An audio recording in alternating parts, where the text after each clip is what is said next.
Hello guys, welcome back with me again in this channel. On today's tutorial, I'm going to show you how you can edit a photo with a smile effect in CapCut.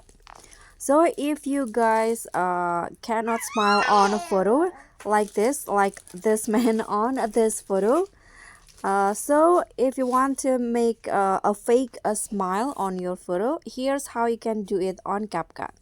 So first you can just click add your photo and click on the photo, go to style and find the expressions category.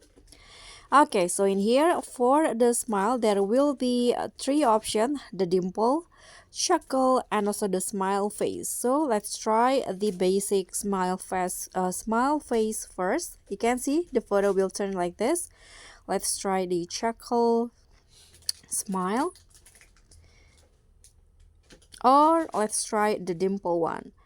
So by using this feature on CapCut, you can just fake a smile to your photo. And that's all from me. Thank you so much for watching. Don't forget to like, comment, and subscribe. Also click on thanks. Bye.